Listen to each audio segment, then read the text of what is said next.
So hello everyone, welcome to career Pathshala. I hope आप सब healthy होंगे एंड कंसिस्टेंटली प्रिपेयर कर रहे हैं। सो आप में से कुछ बच्चों का कल एग्जाम है एसबीआई क्लर्क का।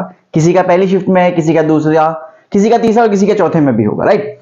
सो बच्चों के दिमाग में बहुत सारे डाउट्स हैं कि सर हमारे जो मॉक्स में मार्क हैं वो कम होते जा रहे हैं, हम क्या करें, कैसे करें। सो देखो, सबसे पहली बात आपको टेंशन नहीं लेनी। सबसे पहली बात आपको टेंशन नहीं लेनी है। और कुछ बच्चों के दिमाग में ऐसा भी है कि सर हमारा तो पहली शिफ्ट में तो इजी आएगा, किसी कोई कह रहा है कि हमारा तीसरी चौथी शिफ्ट में तो टफ आएगा। नहीं, ऐसा कुछ नहीं है भाई कि आपका पहली शिफ्ट में तो इजी आएगा या चौथी शिफ्ट में है तो टफ आएगा। वो आप डिसाइड ही नहीं कर सकते कि आपकी शिफ्ट का एग्जाम टफ था या इजी था। आप उसमें डिसाइड नहीं कर सकते, तो आप ये सोचे भी ना। तो सबसे पहले आप अपना जो माइंड है वो बिल्कुल ब्लैंक लेके जाएं। ये बिल्कुल ना सोचे कि मेरी शिफ्ट टफ आने वाली है या मेरी शिफ्ट इजी आने वाली है। ऐसा कुछ नहीं है। आपको जो आता है आप एग्जाम में उस टाइम पे वो कीजिए, ठीक है। तो दिमाग को बिल्कुल एकदम खाली रख के चलो कि यार ये आएगा या वो आएगा। और कुछ भी नया ना पढ़ें इस समय, कुछ भी नया ना पढ़ना। कहीं पता चले आप कुछ ऐसा पढ़ने लगे जो आपको आता ही नहीं, तो आप उसको सीख भी नहीं सकते एक दिन के लिए, ठीक है।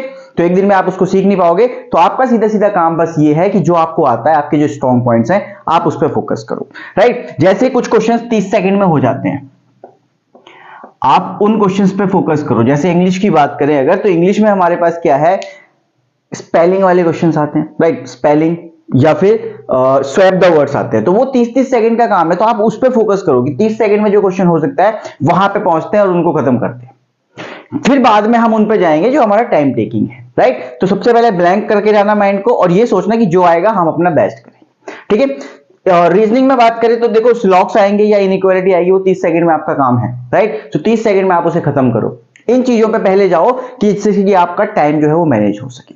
तो टाइम मैनेजमेंट बहुत जरूरी है, इसलिए टाइम मैनेजमेंट पे ध्यान दो। उन क्वेश्चंस को पकड़ो सबसे पहले जो 30 सेकंड में खत्म हो सकते हैं। मैथ्स की बात करें तो आपको पता है कि सिंप्लीफिकेशन आपके बहुत इजी आएंगे। तो सबसे पहले सिंप्लीफिकेशन उठाओ, राइट। सिंप्लीफिकेशन उठाओगे तो आपके बहुत जल्दी क्वेश्चंस हो जाएंगे। आपके 10 क्वेश्चंस तो मिनिमम सिंप्लीफिकेशन के आने हैं, राइट। अब 10 क्वेश्चंस आप मैक्सिमम 4 मिनट में कर दोगे आप, तो 4 मिनट में आपके 10 नंबर तो बनते हैं, राइट। 16 मिनट बचते हैं 25 क्वेश्चंस के लिए। उसमें भी आपको कुछ ना कुछ मिल जाएगा, जैसे क्वाड्रेटिक हो गया अगर, या डीआई मिल गई इजी, तो आप उस सेट को भी पकड़ के कर सकते हो। तो आपको ये सब कुछ ध्यान रखना है, ठीक है। माइंड ब्लैंक जाएगा बिल्कुल, कि आप ये नहीं सोचोगे कि मेरी शिफ्ट टफ है या इजी है। सबसे पहली बात तो यही ध्यान रखना बस, ठीक है। अब दूसरी बात पे आते हैं कि काफी बच्चे कह रहे हैं कि सर नॉर्मलाइजेशन का क्या है। देखो यार, नॉर्मलाइजेशन पहली बार तो नहीं हो रहा है, राइट। सो वो एग्जामिनर जो भी करना चाहते हैं वो करेंगे, ठीक है। और जो भी होना आईबीपीएस की साइड से नॉर्मलाइजेशन वो होगा, आप अपना बेस्ट करो।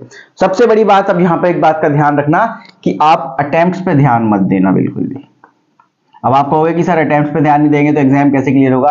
तो यहां पे मैं ये कहना चाह रहा हूं कि अटेम्प्ट्स को मैक्सिमम करने की कोशिश मत करना कि मुझे 90 करने ही है या मुझे 90 प्लस करने ही है। नहीं, आप इससे ज्यादा इस पे ध्यान देना कि आप 75 करो बट एक्यूरेसी से करो, राइट। 75 करो बट एक्यूरेसी से करो। आप 90 पे ध्यान दोगे, 90 के चक्कर में आपने 20 गलत कर दिए, वैसे गेम ओवर हो जाएगा, राइट। इस बार वैसे भी चांसेस हैं कि 65 से ज्यादा कट ऑफ जानी ही नहीं है, ठीक है। तो 65 पे फोकस रहना चाहिए आपका। तो 90 प्लस मेरा गोल नहीं है, मुझे टॉप नहीं मारना, मुझे सिर्फ क्वालिफाइंग मार्क्स चाहिए।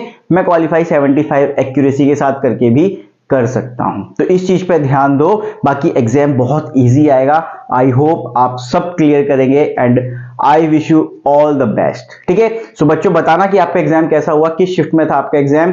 कल एक आपका एग्जाम है, कल जिसका भी एग्जाम हो रहा है वो प्लीज एक बार कमेंट कर देना यहां पर कल के एग्जाम के बाद कि आपका एग्जाम किस शिफ्ट में था और आपका एग्जाम कैसा हुआ और अटेम्प्ट्स कितने हुए। मिलते हैं अगली वीडियो में, तब तक ध्यान रखें एंड कंसिस्टेंटली प्रिपेयर करते रहें। Thank you.